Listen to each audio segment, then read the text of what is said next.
Assalamualaikum warahmatullahi wabarakatuh. Baiklah, saya Mesa Sendewa akan menjelaskan dari manajemen proyek TIK.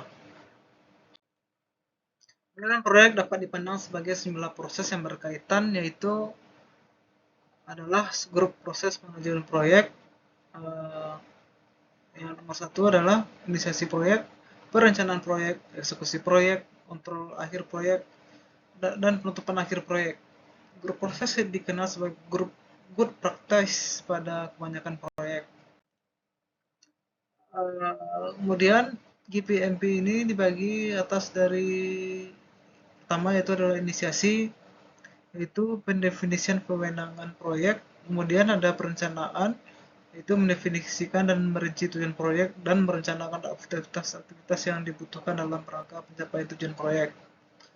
Kemudian yang ketiga adalah eksekusi, yaitu mengintegrasikan semua sumber daya yang dibutuhkan dalam rangka mencapai tujuan proyek dengan melaksanakan apa yang telah direncanakan.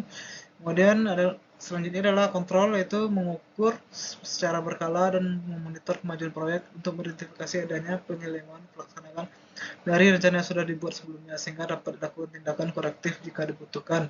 Selanjutnya itu adalah bagian akhir, yaitu adalah formalisasi penerimaan hasil proyek berupa produk, service, ataupun hasil khusus dari proyek.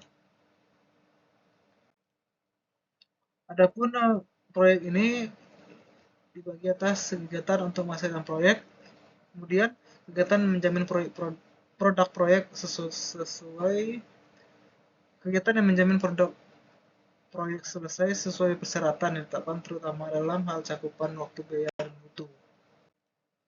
Kemudian harapannya itu adalah hubungan dengan pelanggan lebih baik, selesai lebih cepat, biaya rendah, kualitas tinggi, produktivitas meningkat, koordinasi meningkat, dan morality meningkat. Sehingga proyek perlu dikelola dengan baik. Lalu, bagaimanakah langkah-langkahnya?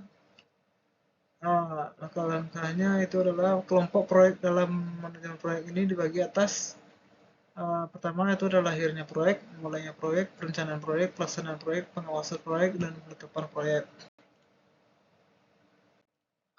Adapun intensitas kegiatan kelompok proses tersebut adalah itu adalah di fase awal kelompok proses memulai, kemudian intensitasnya kegiatan meningkat, kemudian kelompok proses perencanaan, kemudian kelompok proses pelaksanaan, lalu di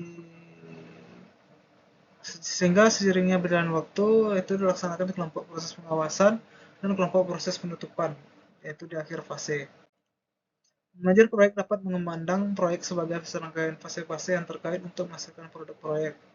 Siklus proyek itu adalah sangat bervariasi. Adapun siklus itu dapat dipandang sebagai kegiatan yang terkait dengan kelaikan proyek, diikuti dengan kegiatan yang terkait dengan akuisisi proyek.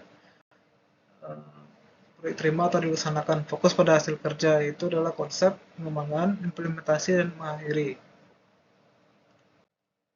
Siklus hidup proyek itu adalah kegiatan dalam proyek terkait dengan proyek, mengikuti siklus hidup proyek, dan sifatnya bervariasi tergantung produk proyek.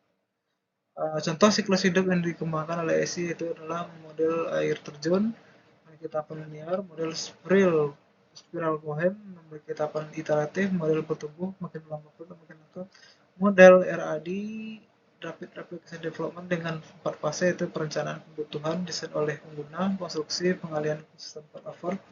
Kemudian adalah model prototype, selanjutnya adalah model extreme programming. Dan visi misi kebijakan itu ada tujuan, yaitu merupakan adalah strategi organisasi, kemudian didukung oleh strategi TISI, portfolio, program, proyek.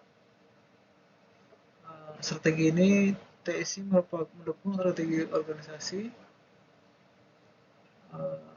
kemudian ada portofolio sekumpulan rencana untuk pendukung proyek strategi yang baik dan berlangsung maupun sebelum dibiayai, dan program sekumpulan proyek pengelolaannya dikoordinasi agar menguntungkan.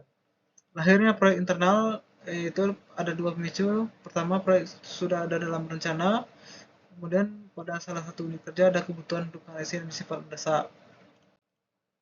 Proyek yang sudah direncanakan, urutan kegiatannya itu dalam menyusun tinjauan kelayakan dari aspek biaya, personal, waktu, dan legal, persetujuan pelaksanaan, penunjukan manajer proyek.